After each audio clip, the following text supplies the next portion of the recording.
সন্তান নিয়ে যারা টেনশনে আছেন, এই তিনটা দোয়ার আমল আপনারা রেগুলার করবেন।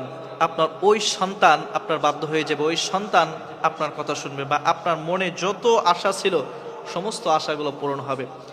এই তিনটা আমল নবীরা করেছেন, বা নবী করিম সাল্লাল্লাহু আলাইহি সাল্লাম সাহাবীদেরকে শিখিয়েছেন। দুইটা হলো একজন নবী করেছেন, আর একটা নবী করিম সাল্লাল্লাহু আলাইহি সাল্লাম স্বয়ং একজন সাহাবীকে শিখিয়েছেন। সুতরাং এই তিনটা দোয়ার আমলও যদি আপনি করতে পারেন, তাহলে আপনার সন্তান কখনো বিপথে যাবে না, আপনার সন্তান কখনো খারাপ পথে যাবে না। আমলগুলো কি এবং কিভাবে করবেন আসুন সে সম্পর্কে আমরা জানি।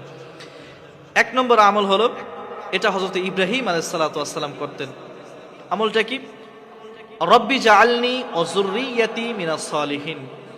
আপনি এই আমলটা বেশি বেশি করবেন, এই দোয়াটা আপনি বেশি বেশি পাঠ করুন, রব্বি জাআলনি ওয়া যুররিয়াতি মিনাস সালিহিন।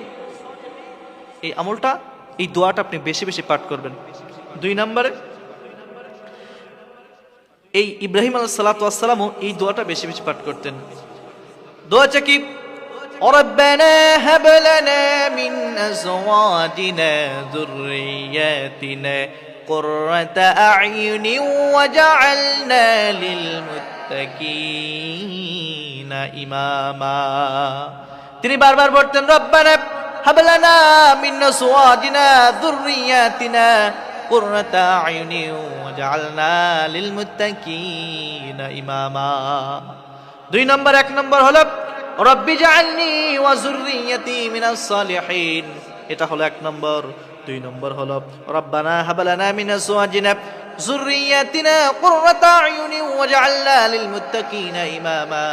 3 নম্বর একটা হাদিস, এটা হলো ইবনে আব্বাস রাদিয়াল্লাহু তাআলা আনহুকে নবী করিম সাল্লাল্লাহু আলাইহি ওয়াসাল্লাম করেছিলেন।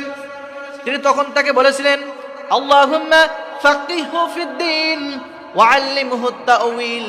এই দোয়াটা তাকে করেছিলেন, আর এর কারণে আল্লাহ তাআলা তাকে এত জ্ঞান দান করেছিলেন, এত জ্ঞান তাকে দান করেছিলেন।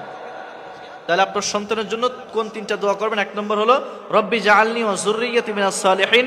2 নম্বর রব্বানা হাব লানা মিন আজওয়াজিনা যুররিয়াতিনা কুররাতা আ'য়ুনিন ওয়াজআলনা লিল মুত্তাকিনা ইমামা। 3 নম্বর হলো আল্লাহুম্মা ফাক্কিহহু ফিদ-দ্বীন ওয়া আল্লিমহু আত-তা'ওয়িল। এই 3টা দোয়া আপনার সন্তানের জন্য আপনি বেশি বেশি পাঠ করবেন। যদি আপনার সন্তানের জন্য এই 3টা দোয়া বেশি বেশি পাঠ করতে পারেন, তাহলে দেখবেন আপনার সন্তান অতি দ্রুত সমস্ত খারাপ কাজ থেকে, অনিষ্ট থেকে।